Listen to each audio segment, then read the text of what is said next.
አካባቢው መተማ መንገዱ ጎንደር ሁሉ ሰላም ነው? ያላ ነው ሰላም ነው። አልፎ አልፎ እገታ ደግሞ ሞከር ያደርጋሉ አማሮቹ። ያው እሱማ ሁሉም ነው እኮ አንድ ላይ ነው እኮ የሚሰሩ የአማራና የሚባለው ዝም የጥላት ማቆያ ነው እንጂ አረን ይገርማል። በቀደመኛ ሰዎች ነጋዴ ባርበባ ላይ ኩመርበር አግተዋቸው አማራ ሆነው አልተገኙም እንደ የሚገርም እንማ ባለፈው ነገር ያለው እኮ ያ ሰበብ ነው የሚያደርገውን አናውቀውም። ብቻ ያንን ነገር አብረህ ካልዘጋኸው አንዴ ዘረኝነት የሚባለውን አጥፍተህ እንደ ሰው ማሰብ ካልጀመርን ይሄ እኮ የታወቀ እኮ ነው። አሁን እንደሚነሱ አሁን ዲያራ ናቸው። አሁን ታራስ ቀን በፊትም ያንን ልዩ ኃይል ጨፍጨፈው የወሰዱትን ዲሽቃ ሁላ 90 ሆኖ ነው የገባው። አስተመሳሪው ዲሽቃው ብሬን ባለፈው ልዩ ኃይሉን 40 ምናምን እንደዚህ እስከ 70 የተባለው መቃሌ የተጨፈጨፉትን በቃ እነዛ አሁን 91 የገባውን ታራስ ቀን በፊት እና በቅማንት ተብለው ነው በማንኛው ተገኙ? እነሱ ቅማንት ነው አረገ ቅማንት ናቸው። መቃሌ ላይ የጨፈጨፋቸው እዛ አይችላው ላይ እና የት ተገኙ? ዝም ብለው እጅ ሰጡ መጣው? የሚያምሱት እነሱ አይደሉ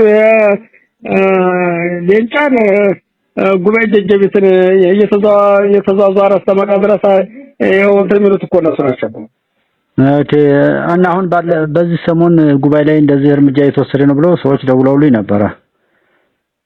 ያው ቦታውን ያው ሶስቱን አስተሳስሮት የለ መግቢያም አላገኙ መከላከያም አለበዘበ ጉባኤ መንገር ስራው ላይ ስላሉ ይጎረጎራል። መብሊያ መጠጫም አላገኙ መሰለኝ። በየጊዜው እንግዲህ ይገባሉ። እንደው እንደዚህ 10 5 15 20 የሆነ ነው የሚገባው። እንዲያውኑ ብዛት አልገባም እንጂ በየጊዜው ይገባል እኮ እነሱ። አሁን ግን ከ90 በላይ ሆነው ገቡ። ያን ሁሉ መሳሪያ ይዘው 90 ዲሽቃውን የለብረኑን ይዘው የሚገርም ነው። ይሄ በጣም ትልቅ ነገር ነው። ከዛ ከሱዳንም ያለው ከስሟል ማለት ነው እንደዛ ከሆነ። በዛው ሁሉ የከሰበ ነው። እና አሁን በምንም በነፍስ ገበያም በዚህም በላይ በደለሉ ያለው አስተባባሪ ሁሉ ሰላም ነው። ገና ነው አልሐምዱሊላህ።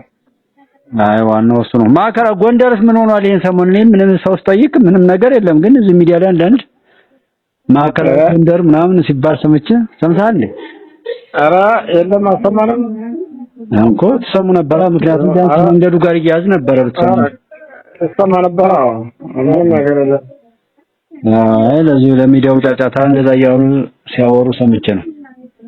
በዚህ እንትና ነው በሻውራ ነው ያው ለቆላቸው ወጣ። እነሱ ገቡ እየጨፈሩ ማራከና እንደዛና አስወጣነው አባረረው እያሉ የሚደልቁት ሻውራ ነው። ለፋታው ቁሳል ሻውራ እሱ እንዳለ ነው። እንግዳማ ማዕከላዊ ጎንደር ተቆጣጣር ነው የሚሉት አርገውም እኮ ነው። ይገርም ነው በጣም።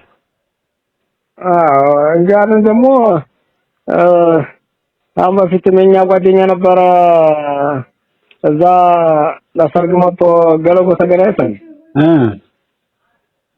አሁን እሱ ሲወጣ ወደ ባህር ዳር ነው የሚሄድ። ባህር ዳር ነው ቤቱ። እኛም ወደዚህ ስንመጣ እሱ ሻውራ አደረ። የዛ ጊዜ ያደረለት ወጥቶ ነበረ። እንደው ሚኒሻውን የለ አባሉን የለ ወጣቱን የለ እንደምን ሰራተኛውን የለ በሙሉ ልቅምቅም አድርጎ መከላከያው ይዞ ለቆት ወጥቶ ነበር ቦታውን። እንደገና ቆዩ ትንሽ ቆዩ እንዳትወጡ ሲሯቸው እንደው 5 ኪሎ ሜትር መሄድ እንደጀመሩ ነው መልስ ብሎ እዛው በያለበት ገብታ ከተማው። አሁን እዛ ደግሞ አላደረ ብሎ ያው ልቀቁና ወጡ ተብለዋል መሰለኝ። አንድ እንደው ልቅምቅም አድርጎ ነው የወጣው።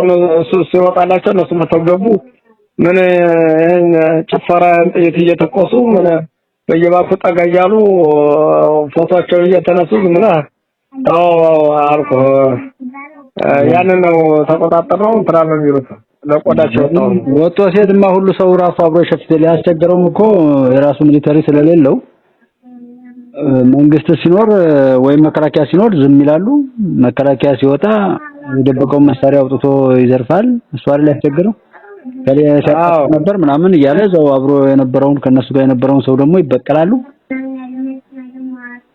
እዛው እንዲያረጋ ያርገው እያለ ነው ህዝቡ መንግስትን አልገድፍም ያለውን ቦታ ትቶላቸው ውጤት ነው የሚለው እዛው ይርመጥመጥ እያለ ነው መሰለኝ። ያ ማለት ነው ህዝቡ ደጀን ያ ካልጠገበው የነሱን ፍቅሩን ይጨርስና እኔ እንደ በጣም ከተመቸኝ አሁን የመንግስት ከህዋት ጀምሮ እኮ ህዝቡ በቃ ያው አጣጥሞ ፍቅራቸውን ከጨረሱ በኋላ እያለ የሚገባበት ነገር በጣም ነው የሚመቸኝ እኔ በግሌ ማለት ነው።